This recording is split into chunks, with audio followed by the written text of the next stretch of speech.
Assalamualaikum warahmatullahi taala wabarakatuh.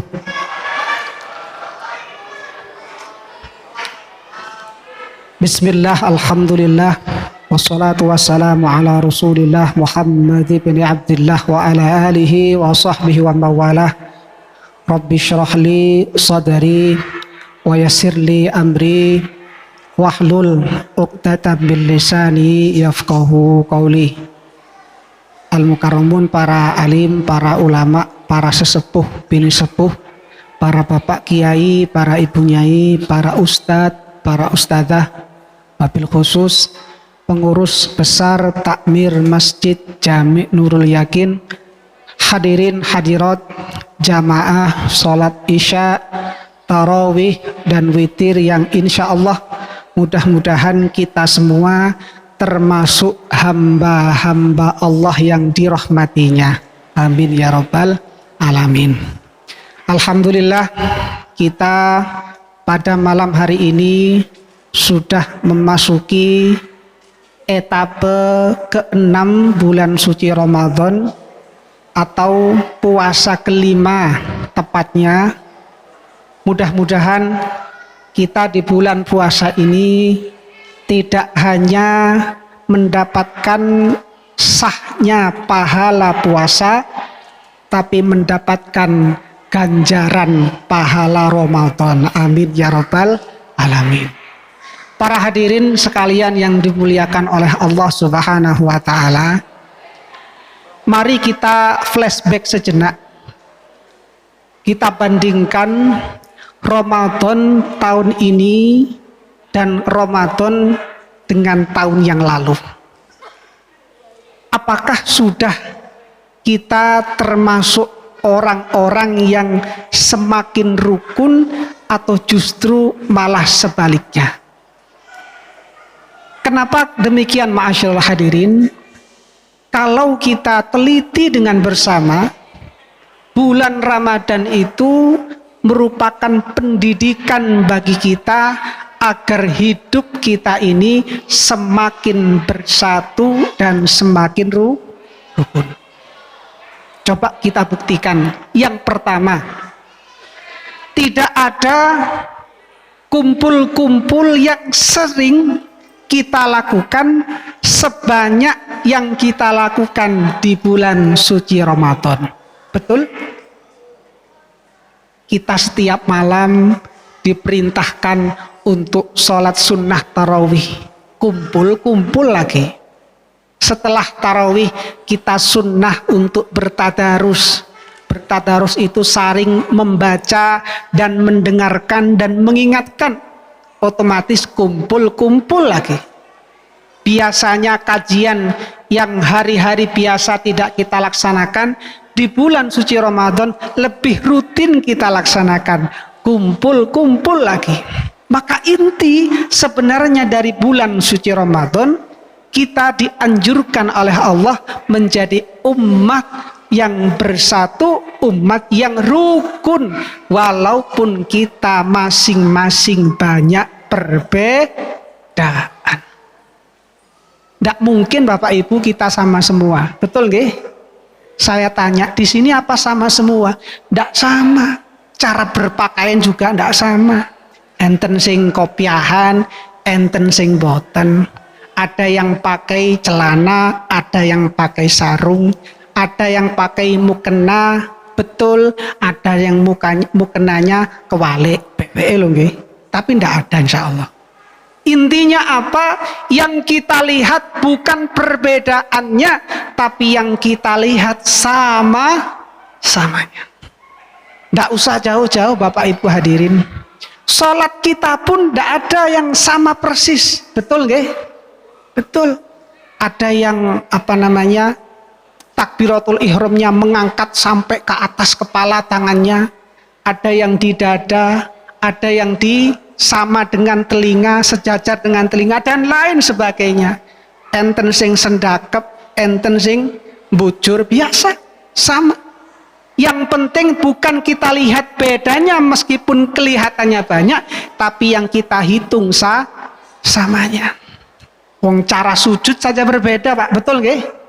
Ada yang lebih dulu tangannya sing mudhun riyin. Leres Bu nggih?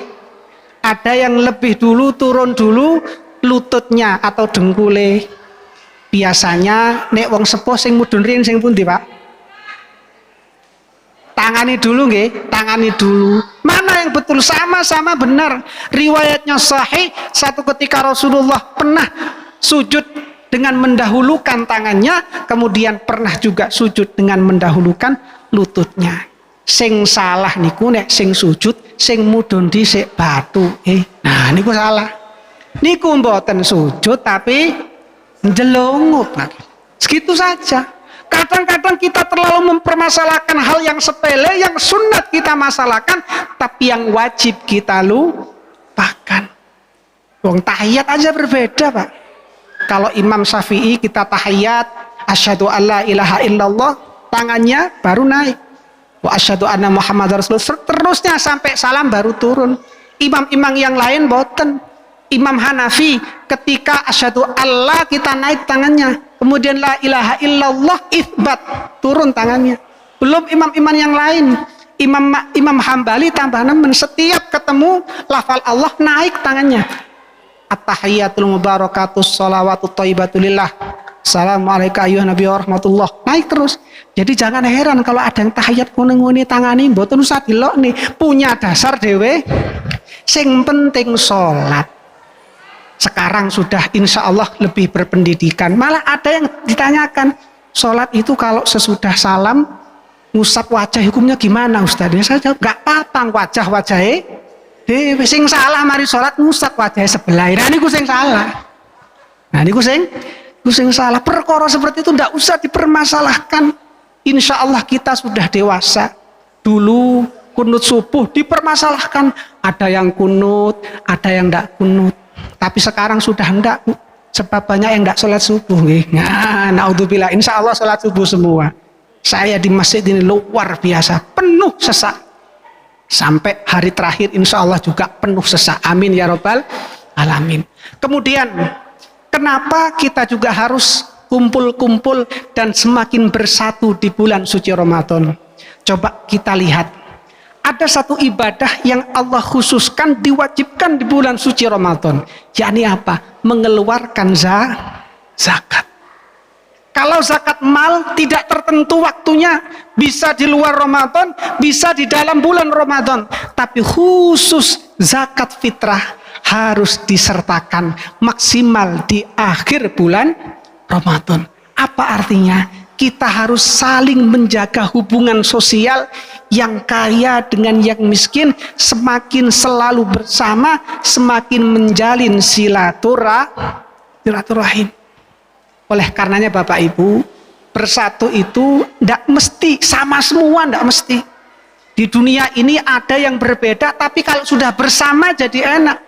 Coba saya tanya, jenengan sumerep sambel Bu? Sumerep nggih, sambel sing enak sambel nopo Pak? Terasi, wanter terasi. Niki dereng enten sing dereng dahar bae nggih. Loh, sambel itu Pak kalau kita teliti satu persatu bahannya ndak ada yang enak, betul? Terasi, lombok, mosok ada. Mungkin bapak-bapak ditanyakan, ya mangke buka nopo? Aku tak ngado terasi ya. Mulai enten sing ngoten. Ndak ada. Anak ditakoi, nak, pian nanti buka apa, sahur apa? Saya kepingin makan lombok Bu. Gak ada nggih. Tapi ketika sudah terasi, lombok, uyah, gula, tomat kumpul di satu wadah yang bernama al-layahu. Layah niku napa? Cowek, kemudian diulek dadi sambel rasane enak. Itulah Pak yang namanya rukun itu. Tidak harus sama, kalau sudah kumpul jadi satu seperti ini, kita bersama-sama saling jaga silaturahim, maka insya Allah semakin sering kita kumpul-kumpul, semakin akan terbina kerukunan dan persatuan. Oleh karenanya Bapak Ibu, yang kiranya belum rukun, ayo yang rukun. Bebojoan, sing kirang rukun, minimal sholat jamaah, insya Allah pasti rukun. Tidak ada ceritanya Bapak Ibu orang sholat itu tidak rukun, betul nggih? Yang suami jadi imam, waladhdallin, sing wedok muring-muring, amin. Nggak ada, Pak. Kalau sudah waladhdallin ya amin, alus aminnya. Itu cerminannya apa? Semakin sering kita bersama, maka akan semakin sering terlupakan masalah yang ada di antara masing-masing individu. Maka tidak salah Rasulullah menggambarkan kepada kita, puasa itu bisa menjadi perisai. As-siyamu junnatun. Puasa itu bisa menjadi perisai. Perisai dari apa? Perisai dari perbuatan salah menuju perbuatan yang saleh. Saya tanya Bapak Ibu, di sini ada yang tidak punya dosa ngacung? Kok meneng kabeh medeni? Saya balik pertanyaannya, adakah di sini yang banyak dosanya ngacung? Loh, saking banyaknya dosa ngacung loh sampai abot. Saking banyaknya dosa. Kalau kita ingin semakin puasa ini dirahmati oleh Allah, jaga kerukunan dan jadikan puasa ini sebagai junnah, sebagai perisai. Syaratnya apa? Kata Rasulullah, fala yarfuth wala yajhal. Jangan berkata buruk dan jangan berbuat bodoh. Maknanya apa? Kita tidak mungkin bisa menjalin kerukunan kalau kata-kata yang keluar dari mulut kita adalah kata-kata yang buruk, saling ngelokne, saling mencaci maki, saling menceritakan keburukan orang lain, bisa membatalkan pahala puasa dan berpotensi merusak persatuan dan persaudaraan. Oleh karenanya kalau kita punya masalah jangan diomongkan, Pak. Apalagi ibu-ibu di-update status, ada sing delok tambah seneng. Napa malih bojone uwong digawe status tambah diarani engko tak pek suwi-suwi kon, kan ngoten. Kenapa? Karena saking mudahnya kita ngomongkan kejelekan orang lain. Coba Bapak Ibu, saya perlihatkan kembali kenapa penting untuk tidak membicarakan keburukan orang lain. Coba, kita itu kelihatan baik, kelihatan mulia karena satu sebabnya, aib kita ditutup oleh Allah Subhanahu wa Ta'ala. Coba andaikan aib kita ditampakkan oleh Allah. Semisal saya pernah mencolong sandal, contoh loh, saya pernah nyolong sandal, ada tulisan Pak Wifi, ya tadi dipanggil Pak Wifi, enggak apa-apa, mempersatukan umat. Nyolong sandal ditulis Pak Wafi pernah nyolong sandal di Masjid Nurul Yakin, mari sholawat tarawih. Dan yo isine koyok nopo. Oleh karenanya kalau kita tidak mau malu di hadapan Allah, di hadapan makhluk, jangan suka membuka aib orang lain, karena itu berpotensi untuk merusak kerukunan dan merusak persatuan. Mudah-mudahan kita bisa menjaga kerukunan antar masing-masing di antara kita semua, sehingga Ramadan tahun ini kita akan memperoleh predikat orang yang bertakwa. Amin amin ya rabbal alamin. Al-afu minkum. Wassalamualaikum warahmatullahi wabarakatuh.